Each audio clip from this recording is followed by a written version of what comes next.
Great. Good evening, good evening, good evening. This is Patrick Dankwa from the Human Design Perspective, and we have a special treat for you today. A special guest, Miss Kathleen. Oh my gosh, can't even say her name. I'm getting nervous. Kathleen Cameron. Kathleen, how you doing today? I did so good. I'm so glad you pronounced your last name for me because I was wondering. Oh, okay, yeah, that's it. Dankwa. Danqua. I There we love go. that. Right? You got to put it like an exclamation point at the end. But Mhm. thank you. I appreciate you being here this evening. And for those that are joining us and watching and tuning in at whatever point, thank you. Here at the Human Design Perspective, we talk about the journey. We talk about the Mhm. entrepreneur journey, the personal journey, their journey to finding purpose and alignment, right? I think it's beautiful when we find it. We have our guests speak to their story, how they found alignment, how they've got through Mhm. the kind of hardship and the obstacles and how they found purpose. And now, once they found that purpose, how they're turning around and sharing that story with other people to inspire people, to motivate people, to empower people.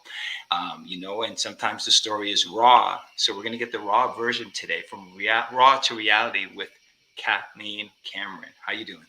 That sounds fantastic. Yes, I love yes. this. I taught my private coaching clients today about stepping into your purpose and how you working on you helps raise the collective consciousness of all. So this is such a fun topic to talk about when we talk about like purpose and passion and all that fun stuff. Oh yeah, we're gonna get into it all because for those that don't know, I'm doing some work with Kathleen as well, and when I first heard about you, they were like, she has this ability to like hold space for so many people, and I want to tell for those that don't know, I mean, you definitely have that capacity, right? And I'm learning so much, and we will save that for another time.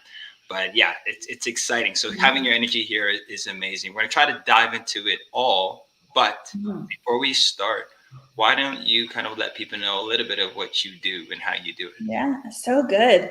My perspective and view on what I do is shifting day by day, I have to say. Like yesterday I was on a call with a lot of my coaches and I was like, I feel like I'm maybe not a coach. I feel like I'm a guide.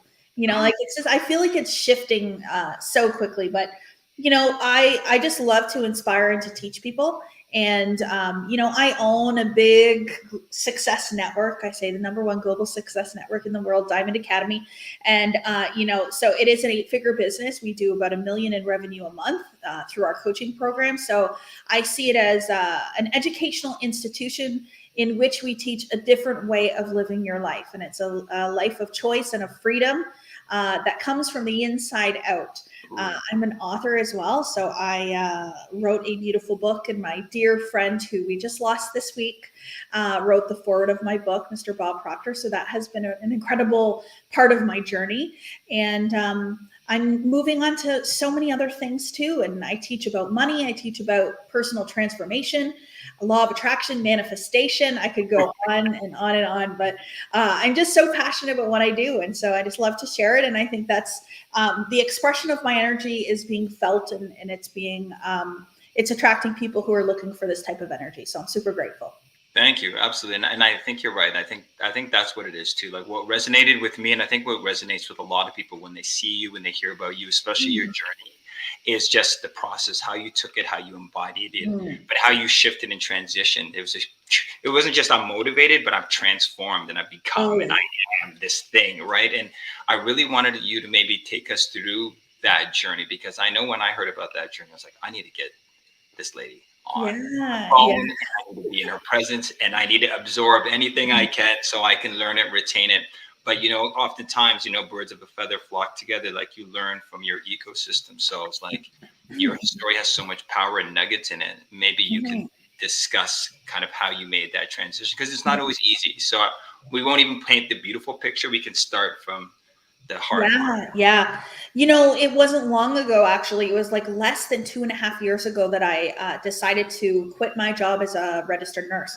So I hadn't been in frontline nursing for a couple of years. I'd been in management doing healthcare administration. But, I was always a woman who was motivated and driven when it came to work. And so I was somebody who learned to work really hard. And, I remember having a full time job, then doing a master's degree, and then having kids, and then starting a side business. It was like I always had to be doing something else Right. to try to achieve more.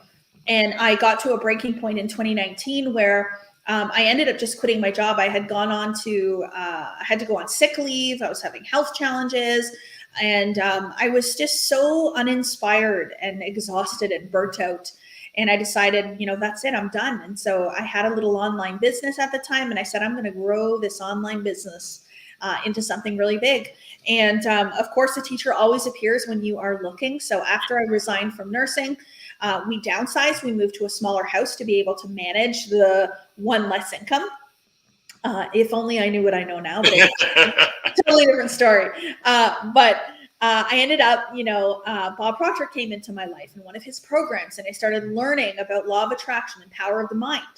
And at first, I learned a lot about the intellectual mind and the physical body, and how to use those two things in conjunction with one another. And then I started expanding and going further in my transformation, or my unfolding, if you want to call it that. Okay. And then I really started to connect in with spirit. And so operating on all three planes, the spiritual plane, the intellectual plane, and the physical. And so what ended up happening is I started examining myself and a lot of my beliefs. Why is it that I feel sad all the time? Why is it that I feel like I'm never good enough or unworthy? Why is it that I hate my body the way that I do? All of these things started to come up, and I started to ask these questions of like, where did these beliefs come from? Where did these thoughts come from? Yeah. And then I started to redesign myself, and I started to take things that I once thought were liabilities and turn them into assets. And I started to really see all the good in a lot of these things that I didn't think were so good. Okay. And then I started to convince myself that I was pretty powerful, that I was pretty beautiful, that I was pretty worthy.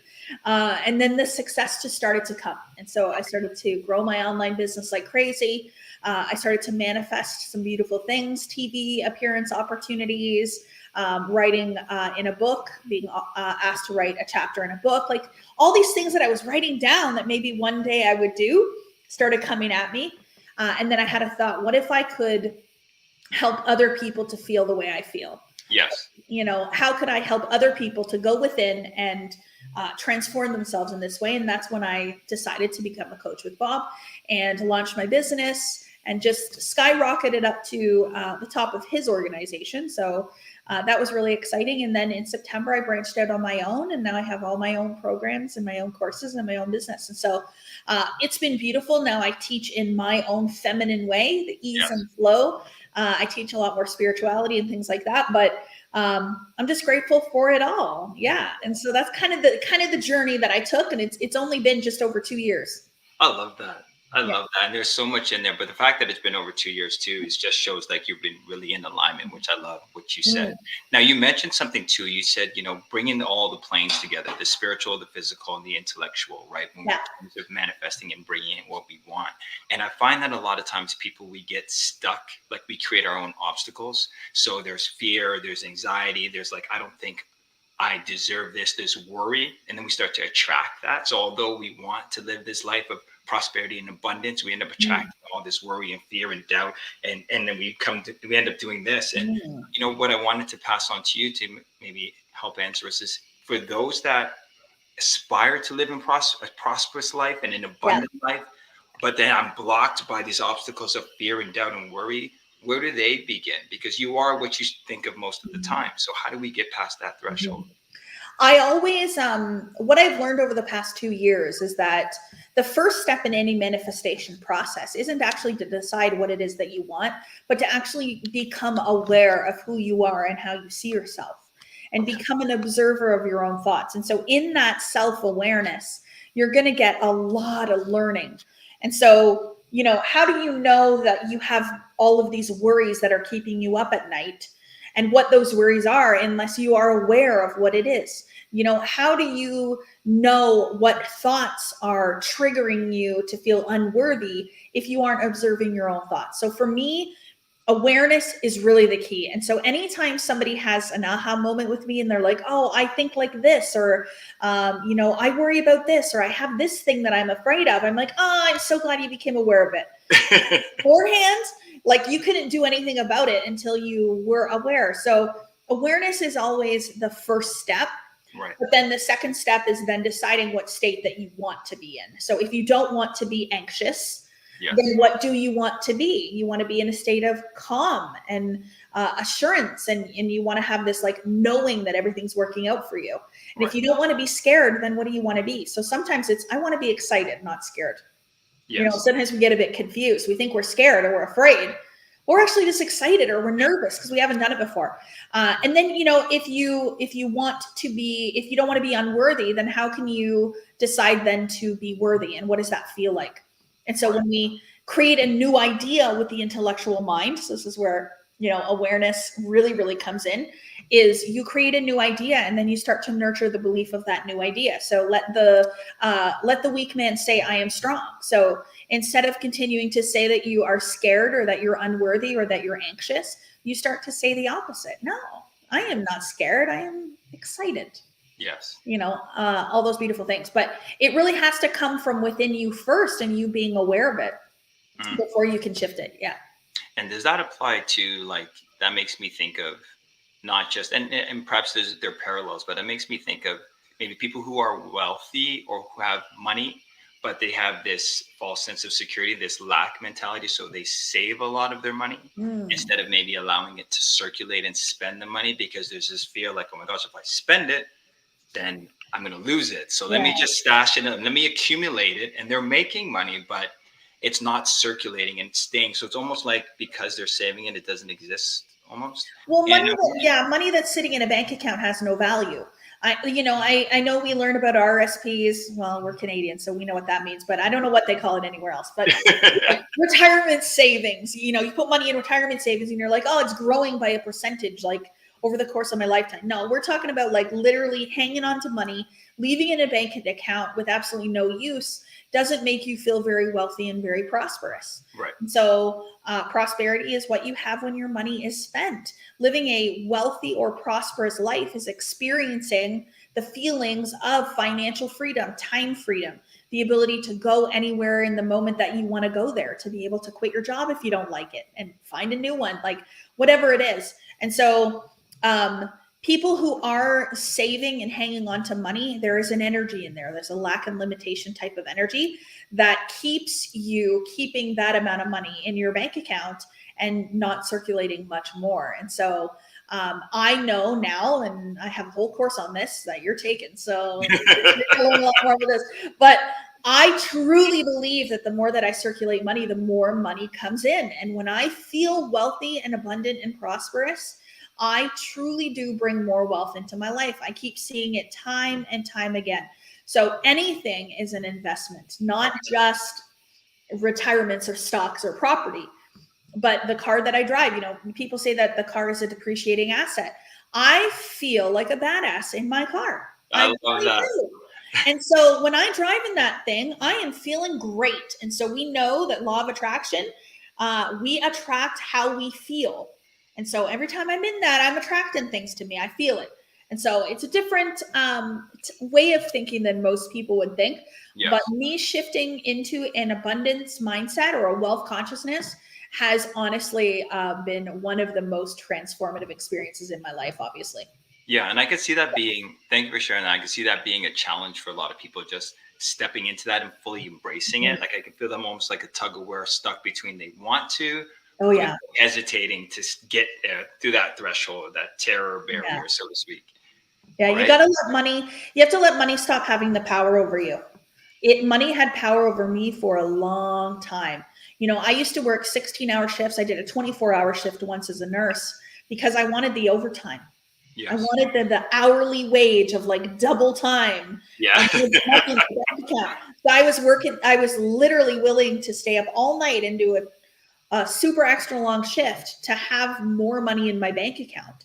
Yes. And now I just know that it has nothing to do with the amount of hours that I put in, but the amount of energy that I express and the energy that I'm in. And so I don't work harder. I work a heck of a lot smarter. That's for sure. Yes. I think this is a great transition. I think this is a good segue because I'd love to talk about working hard, right? Especially for someone like you. I know you're a manifesting generator. I'm going to tie in some human design. So do I. So we have this manifesting capability for those that don't know, but we also have this abundant sacral energy. So we can go. If we find the right thing that lights us up, we can do it, but we like to explore. And I know in your journey, you've tried different things as you've explored until you found what you're doing.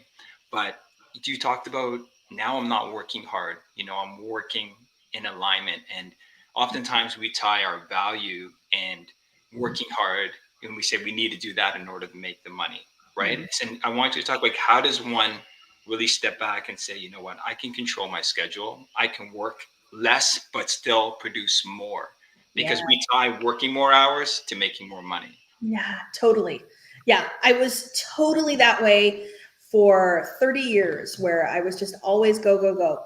But one thing that I've really, really learned is that my ability to bring money into my life, and that can be any type of money, any different type of investments and where the money comes from, any type of vehicle, really depends on my own consciousness and not on the number of hours that I work. It has a lot more to do with the beliefs that I hold inside my mind than it does about the belief about the number of hours that I work. It has to do with the energy that I'm in while I do the work. And so one of the ways that I accelerated myself very, very quickly in my business, even before my coaching business and my online business, yes, I remember that I was like, I was doing okay. I wanted to like double, triple what I was doing. And so okay, sell 2 to 3 times more product. And I remember I kept doing this thing where I would just stay up later and I would send more messages and I would work through the evening time. And then as soon as I got up in the morning, I would be on my phone. And I'm like, well, if I just talk to more people, I could sell more. It's totally, like, that's the equation, you yes, know? And then I slowed down and I went within and I started studying. I started meditating, doing visualizations. I started taking breaks in the middle of the day. I was like, what's happening here? But I just surrendered to it because that's what you have to do. Like if you have the program like I used to, you just have to surrender and you have to have faith. And so I built up a lot of faith. I built up a lot of belief. And I said, well, you know what? I'm going to work the number of hours that I want to work.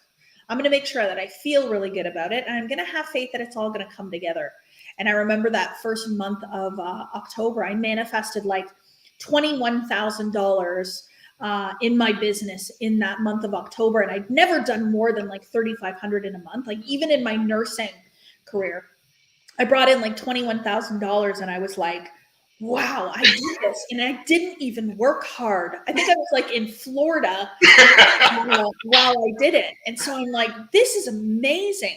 And so now like the past program will still come up here and there. right, And I'm like, no, I'm going to go meditate, or no, I'm going to go to the spa. So I know that you know about the live launch method. So that was one thing that I have used in my business in the past. I don't use it anymore, but I used to. It was like 9 days busy. 9 days launch. Yeah, and I got to a point where I was like, I am not doing this anymore. Like, so I started booking massage appointments for the launch days. So like I would go and have a massage in the afternoon, and then the next day I would teach in the morning, and then I would go and get my nails done, and then I would go buy myself a luxury item like a purse. And I started going into an energy of things that made me happy and made me excited and make me calm and relax. And then guess what? I started to do way better in my launches. I felt better and all those beautiful things. So now I don't do a 9-day nothing. We just do 2 days. Don't do a 9-day nothing. You heard it here first. You know what I love, dude?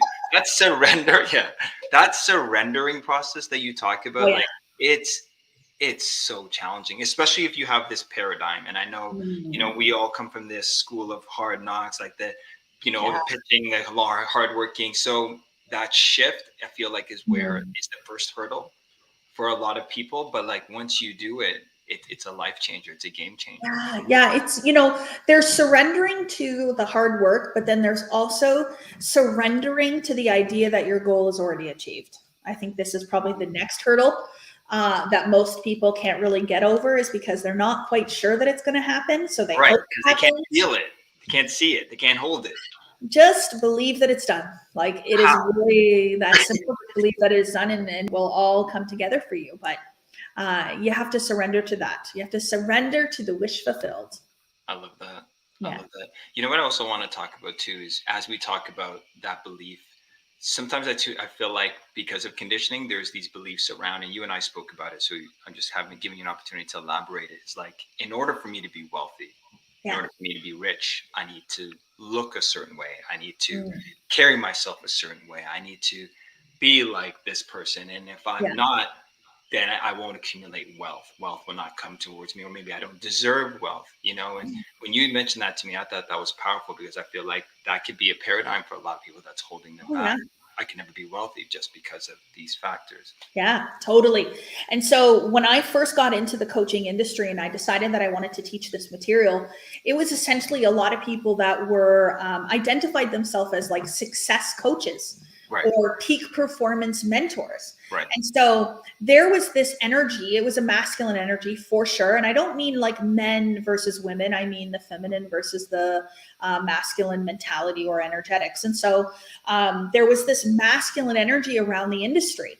And there was a lot of like, massive momentum, change your behaviors and your habits, and all these types of things. And with that came this way of looking and acting and behaving.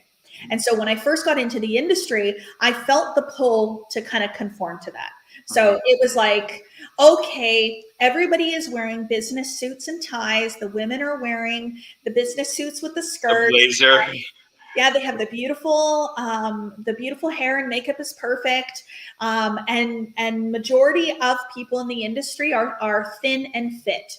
And many of them exercise regularly and eat healthy. And, having a fit body is part of the narrative of success. And so we see that a lot, and specifically in that industry. Right, And so when I first started, I was like, okay, I've got to try to conform to this. Okay, we'll right. get professional headshots. I'll go see if I can get some blazers, and then I can get going on the treadmill.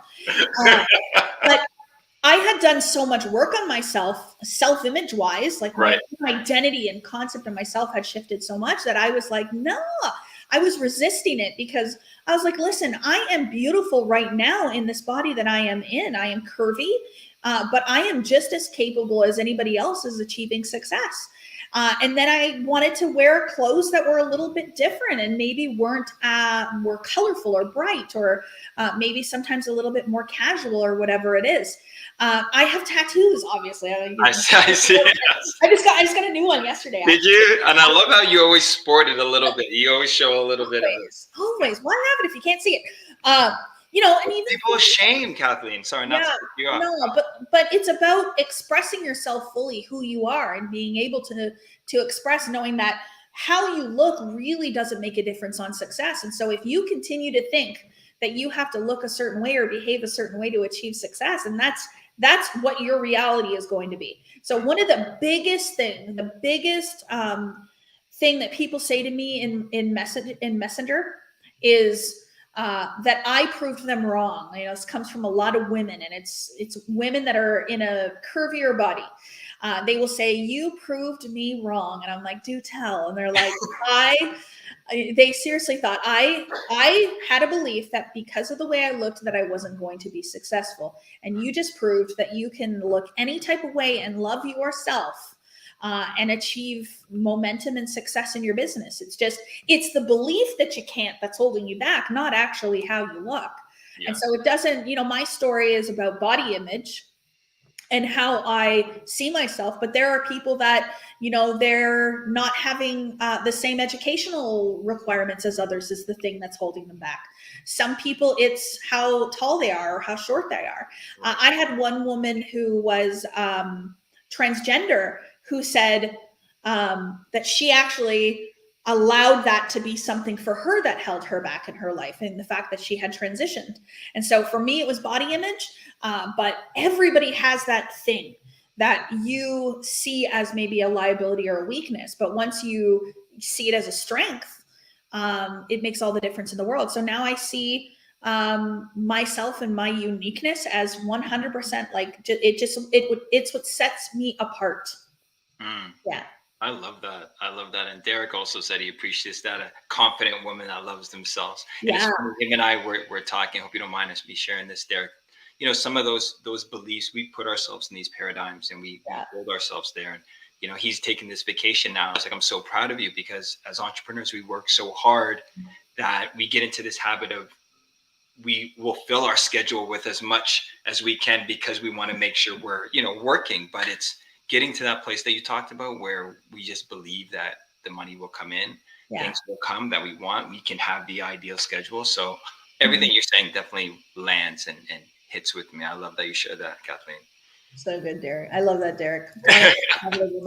You know, it's self-created. It absolutely was. It was not like this 2 years ago, I'll tell you that. Yes.